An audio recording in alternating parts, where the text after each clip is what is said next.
నమస్తే, welcome to Sri media. Andhra Pradesh ప్రజలందరూ కూడా ఎప్పటి నుంచో ఎదురు చూస్తున్న రిజల్ట్స్ అనేవి రానే వచ్చాయన్నమాట.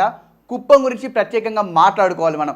ఎందుకంటే చంద్రబాబు నాయుడు గారు, మాజీ ముఖ్యమంత్రి చంద్రబాబు నాయుడు గారు, ఇప్పుడు మాజీ అనొచ్చో లేదో తెలియదు, ఎందుకంటే ఆల్రెడీ భారీ మెజారిటీతోని టీడీపీ గెలిచింది కాబట్టి మాజీ కాదు, ఇంకొన్ని రోజుల్లో మళ్ళీ ప్రమాణ స్వీకరణ చేయబోతున్న చంద్రబాబు నాయుడు గారు, ముఖ్యమంత్రి గారు కుప్పం నుంచి నిలబడుతున్నారు అడుగుతూనే ప్రత్యేకంగా ప్రతిసారి కూడా అక్కడి నుంచి ఉత్కంఠతో ఉంటుంది. ఎందుకంటే కుప్పం అనేది టీడీపీ కంచుకోట. ఈసారి జగన్మోహన్ రెడ్డి గారు వై నాట్ 175 అని చెప్పేసి టార్గెట్ పెట్టుకున్నారు. అందులో ముఖ్యంగా మొదటి 4 స్థానాలు ఏమన్నా ఉన్నాయంటే మంగళగిరి, పిఠాపురం, కుప్పం, ఈ మూడింటి మీద అయితే బాగా దృష్టి పెట్టారు జగన్మోహన్ రెడ్డి గారు.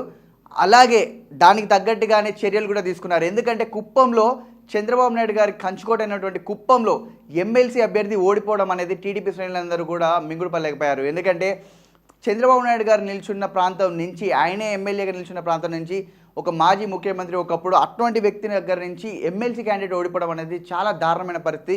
పార్టీ శ్రేణులన్నీ కూడా చాలా బాధలో దిగాలో ఉండిపోయాయి. ఆ టైంలోనే పార్టీ శ్రేణులందరూ కూడా చంద్రబాబు నాయుడు గారు ఉత్కంఠపరిచే విధంగా ఈసారి మళ్ళీ మనం అధికారంలోకి రాబోతున్నాం, మీరు ఎవరు కూడా బాధపడాల్సిన అవసరం లేదని చెప్పేసి కుప్పం టీడీపీ శ్రేణుల్లో చాలా ఉత్సాహాన్ని నింపారు. యువకుల్లో కానీ గ్రామీణ ప్రాంతాల్లో ఆ పెద్దవాళ్ళందరికీ కూడా, ఎవరైతే టీడీపీ శ్రేణులు ఉన్నారో వాళ్ళందరికీ కూడా చంద్రబాబు నాయుడు గారు చాలా ప్రోత్సాహాన్ని ఇచ్చారు. కానీ అక్కడ గెలిచిన ఎమ్మెల్సీ అభ్యర్థి భరత్ గారిని వైసీపీ నుంచి ఎమ్మెల్యేగా నిలబెట్టారు. సో రాష్ట్రం అంతా కూడా ఒక్కసారిగా ఆశ్చర్యానికి గురైంది. ఎందుకంటే అతనికి యువ నాయకుడికి ఎందుకు ఇచ్చారు, ఇంత సీనియర్ నాయకుడి మీద అంత యువ నాయకుడికి ఎలా నమ్మకంతో ఇచ్చారని చెప్పేసి అందరూ ఆశ్చర్యపోయారు. దానికి తగ్గట్టుగానే భరత్ గారు కూడా అక్కడ గ్రౌండ్ లెవెల్లో వైఎస్ఆర్సీపీ పార్టీ నుంచి చాలా కష్టపడడం జరిగింది. అక్కడ ఉన్న సర్వేలన్నీ కూడా అవే చెప్పాయి. ఈసారి చంద్రబాబు నాయుడు గారిని కుప్పం కంచుకోట అని ఏదైతే అంటున్నారో కంచుకోటను బద్దలు కొడదామని చెప్పేసి జగన్ గారు బహిరంగ సభలో చెప్పారు. కుప్పంకి వచ్చినప్పుడు కూడా కుప్పం ప్రజలందరూ కూడా చాలా మంచి వాళ్ళు. ఇక్కడ ఉన్న ప్రజలందరూ కూడా ఈసారి మన సంక్షేమ పథకాలను చూసి ఖచ్చితంగా జగన్ముఖం చూసి భరత్ని ఎమ్మెల్యేగా గెలిపిస్తారని చెప్పేసి బహిరంగ సభలో చెప్పారు.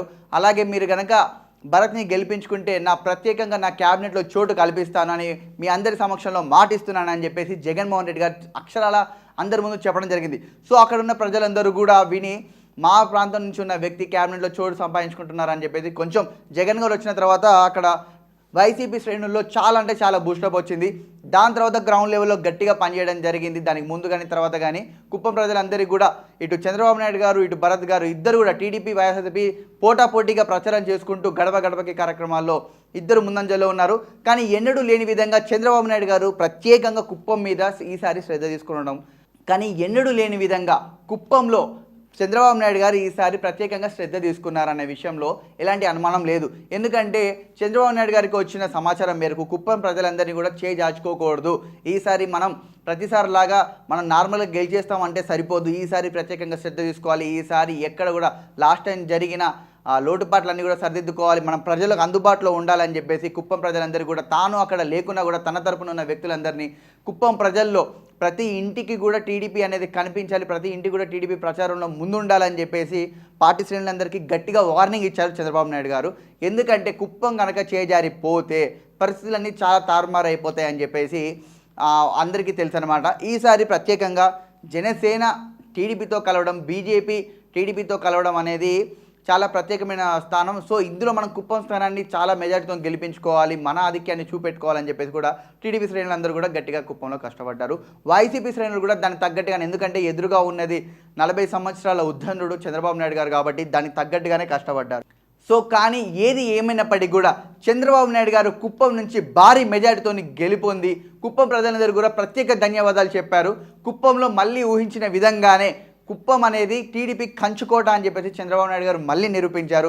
సో యాక్చువల్గా ఒక నిజం మాట్లాడుకోవాలంటే చంద్రబాబు నాయుడు గారు ఈ కుప్పం సీట్ని లోకేష్ బాబు గారికి కేటాయిస్తాను, ఎందుకంటే లాస్ట్ టైం నువ్వు మంగళగిరిలో ఓడిపోయావు కాబట్టి ఇప్పుడు సేఫెస్ట్ ప్లేస్ కుప్పం కాబట్టి ఇక్కడి నుంచి పోటీ చేయని చెప్పేసి చెప్తే లోకేష్ గారు దానికి ఒప్పుకోకుండా నేను అక్కడి నుంచే పోటీ చేస్తాను, అక్కడి నుంచే గెలిచి మీకు కానుకగా ఇస్తానని చెప్పి చెప్పడం జరిగింది. దాంట్లో భాగంగానే మంగళగిరిలో గెలవడం జరిగింది. సో అదేవిధంగా కుప్పంలో చంద్రబాబు నాయుడు గారు మళ్ళీ గెలిచి టీడీపీ జెండాను కుప్పంలో పాతారనమాట. అదేవిధంగా కుప్పం నుంచి గెలిచినటువంటి చంద్రబాబు నాయుడు గారికి శ్రీ మీడియా తరపున ప్రత్యేక శుభాకాంక్షలు తెలియజేస్తున్నాము. అదేవిధంగా రాష్ట్రంలో వైసీపీ నుంచి టీడీపీ నుంచి గెలిచిన ఎమ్మెల్యే అభ్యర్థులందరికీ కూడా శ్రీ మీడియా తరపున ప్రత్యేక కంగ్రాచులేషన్ చెప్తుంది.